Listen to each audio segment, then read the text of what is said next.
So hello everybody and welcome to the fourth lesson of this course. In this lesson and in the next lesson we're going to be analyzing the different gear pieces that you will need in order to start creating content. Now keep in mind that I have created more courses when it comes to more camera stuff, editing in detail, but for this course we're just going to cover the superficial things that you need to know in order to address the correct gear that you need, of course, to create content. So basically this is going to be our lecture outline. We're going to start by analyzing the camera, obviously different cameras you can use, and the lights, and in the next lesson we're going to move and analyze action, how to shoot action, and some basic editing gear and editing principles that you would like to have when creating content. So again, now we're going to start with the different cameras and how to use cameras when creating content. So let's go. Now, in the early stages of content creation, as you're understanding your niche, it is good to not actually invest already in a big camera with lenses and microphones and all of that stuff. This is very easy nowadays because you can use simply your smartphone. This could be an Android phone or an iPhone. It is very simple. Cameras these days on the phones are amazing, so you can have no problem shooting high quality video and high quality photographs. So again, smartphone usually shoots HD, more than 1080p video. Most smartphones also have wide and telephoto lens which will add variety to our shots, which will make videos more engaging so audience will stick and view them for longer periods of time, which is what we're trying to do with content creation. And of course, most Android phones actually have an internal SD storage which we can change, so we have virtually infinite storage. In addition to that, most phones, usually iPhones, but also Android phones, have internal stabilization, which means that we don't have to worry about shaky footage and jiggery footage. But we're going to analyze this in future lessons, how to diminish any stabilization. Again, if you want to dive in more detail into videography and smartphone videography, I have a complete course on that. But for now, note that your smartphone is going to be your best friend when starting to create content, and when you find your niche, you can upgrade to new cameras. I think it is an amateur move and it's not worth to buy all the gear and invest so much money in this if you don't know if it's suitable for you. So start creating content with your smartphone. Now, in addition to that, if you want to invest some money into this, you can buy some, for example, external lenses for your smartphone. This will add, again, bigger variety in our shots, and more variety means bigger audience engagement and bigger average view duration, which is what we're looking for. Again, this could be a lens that comes with a case and screws in your smartphone, or some clip lenses. Those have pros and cons. I'm not going to dive into too much detail in the slides. These are slides actually for my smartphone videography course. But note that there are two external lenses to buy, ones that come with case and ones just clip on your camera, and these add variety to your shots. In addition to that, you are going to need some power source. This is part of the gear that you are going to need. You're going to need some power source for your smartphone.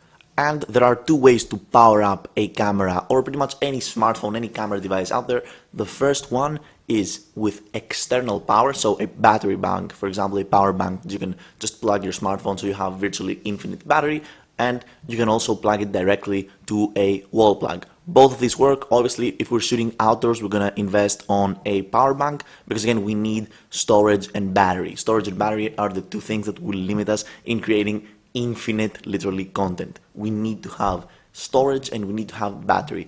And battery can be solved very easily if you're shooting indoors. Like me, I have my camera plugged in the wall, so I have infinite battery. Storage can also be very easily stored. We're going to talk about storage in the next slide, but now know that you're probably going to need to invest in some kind of external battery or some kind of just cable to mount, again, your phone to a wall plug. Now, when it comes to storage, again, the second limiting factor is storage, and as content creators, we're going to capture a lot of storage, especially if we're capturing high-quality videos that are more, than HD, 2.7K, 4K. These capture big amounts of storage. So we're going to need somehow to sort this storage problem. Now, the first thing is to invest in micro SD cards, which again go and plug into Android phones. This means that if you got an Android phone, you can invest in micro SD cards and you can virtually upgrade your storage to infinite. Nowadays, there are micro SD cards more than 128 gigabytes, so this is absolutely amazing. Now, if you got an iPhone, bad news, you can't upgrade your storage with an SD card. You need cloud storage, and cloud storage, you pay for it, usually a monthly fee. I know that iCloud is something like $1 a month for 50 gigabytes of storage, but you can upgrade your plan. And note, that obviously cloud storage is more safe, it's more secure, because if you destroy your phone, for example, all of the footage is going to be on the cloud and you just can't download them back. Whereas, traditional micro SD cards, if they're destroyed, you just lose all of your files. And this is not the best thing to do, especially if you're a content creator, if you're a filmmaker, then you have all your memories, okay, upgraded in storage space. If you lose that storage space, this is just the worst. So this was pretty much cameras. Again, I wouldn't suggest you to invest in a very high quality and expensive camera with lenses, because this is a whole nother category of hobby videography. So I just would suggest you to use your phone in those primal and baby steps of content creation. If you find your niche and you enjoy your niche, then you can go ahead and actually invest in the cameras. And I'm here to teach you and show you which are the best cameras to invest in. Note also that if you want a fine line between not using your phone but not using a very expensive camera, you can also upgrade to a GoPro. You can also buy a GoPro and create content with GoPros. GoPros are perfect in creating both horizontal and vertical videos that can be pumped out on Instagram, TikTok. So you can go ahead and actually invest in a GoPro, and if you do so, I have a complete course on how to use a GoPro. Now done with the camera, we're gonna actually move into the second category of this lesson, which is gonna be the lights. And using lights and knowing how to manipulate lights is one of the best decisions that any filmmaker can do, because lighting is the most important factor in content creation. Lighting can make a scene dramatic, it can make a scene look intimidating, not intimidating. So I really suggest you, if you want to go in the content creation game, to learn how to manipulate light.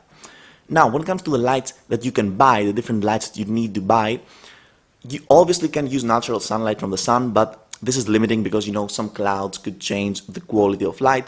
This is why this lesson exists, to show you different light options that you can buy. First of all, we got softbox lights, ring lights, and background light. Now, if I were you, I would pay close attention in this part of this lesson, because investing and learning and understanding lights will be way cheaper and way more efficient than understanding and investing to cameras. So these are the three categories again of lights that we have: softbox lights, ring lights, and background lights. Let's go ahead and analyze each one of those categories, and please again pay close attention. So let's start with softbox lights. Now, each light category has some pros and obviously some cons. The pros when it comes to softbox lights are the fact that they're very cheap. This occasion right here, this scene is lit by a softbox light, as well as background lights. They're very strong and very versatile. You can use those lights in many occasions. I use those lights to shoot those interview type videos. I use those lights to shoot commercials. I shoot those lights in many different scenarios. I also use those lights to just in general light my studio apartment here. Now, the cons is that they capture a big amount of space. Obviously, those are big lights. So, if you have a small studio, then I wouldn't suggest you to buy softbox lights. Also, they are kind of hard to store. They break down, but still you need to have some storage space. Also, softbox lights usually come in sets of 2. So you need to find a way to store 2 of those lights, and also they come with those huge tripod legs. But again, if this is just a matter of storage, if you have a way to store them, it's perfect. And sometimes those lights can actually be too strong. If you go with a very cheap option, those lights, they come from very cheap to very expensive. And if you buy cheap softbox lights, then they're going to be very strong, and they won't have a dimmer to dim them down or dim them up. These are the pros, these are the cons, but in my opinion, the best light investment you could do is actually in softbox lights. And you don't need to have an expensive camera to invest in softbox lights. You can shoot with your phone, and again, lighting a scene with softbox lights can make a huge difference and can make your life very easy, and your video quality way better. Now, the second type of light is the very famous ring light, and many TikTokers use this light. And in my opinion, I'm not a huge fan of the ring lights, and I am going to explain to you why. Now let's start with the pros of ring lights. Okay, they're made for phones, so they have like those phone stands in which you just place your phone in the middle of the light, and it just makes your life easier. It is easy to use and easy to store, and that's pretty much it when it comes to the pros of ring lights. They're just easy to use and they're very versatile. Now, when it comes to cons, remember, they deliver bad quality of light. The ring lights are very cheap, and they, in general, as a rule of thumb, deliver a bad quality of light. In addition to that, they produce harsh light, and you don't need to know right now what a harsh light is. Again, if you enjoy this course, you can go into my smartphone videography course to learn more about how to use your smartphone and create content with your smartphone. But harsh light in general is light that creates shadows under the eyes and makes the shadows very dark and the highlights very, bright. So we don't want that, and this is pretty much achieved with ring lights. They're not the best lights to use. In addition to that, they're not versatile. They just are made to create, face-to-face content with your phone. You can't use them in many scenarios. And to be honest, they have the same price with softbox lights, so I just wouldn't consider to buy a ring light. This is a very common amateur content creator mistakes that they do. They see those TikTokers use ring lights and they go ahead and immediately just purchase ring lights. So in my opinion, this is wrong. Moving on, finally, there are background lights. And background lights is a completely different category of lights because you can't have both a softbox as well as background lights. And in my opinion, background lights are actually very essential and very important to add diversity and add color to your frames. Again, it's not essential to have a background light, but it is recommended due to the fact that they add another layer of depth in your video. And what do we mean depth? Depth, simply in videography, is pretty much detaching the foreground, the midground, and the background. And as you can see in this composition right here, in this image that I have created right here, you can see a difference between the foreground, the midground, and the background. The foreground is blurry, this blurry part right here before the microphone starts.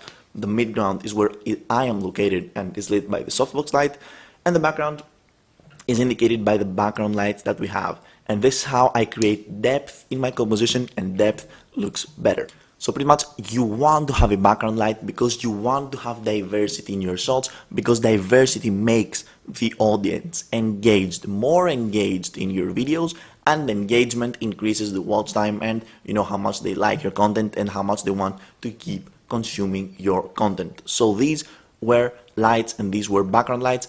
This concludes the first segment of our gear lesson. In the next lesson, we're going to keep talking about gear, but we're going to talk about gear when it comes to outdoors. So how to keep your phone stable outdoors, how to shoot video outdoors, and some basic editing gear that you need to have in order to process the videos that we're going to create with our cameras. So I hope you enjoyed this lesson, and I'm going to see you in the next one, in which again we're going to talk about those other two parameters of gear.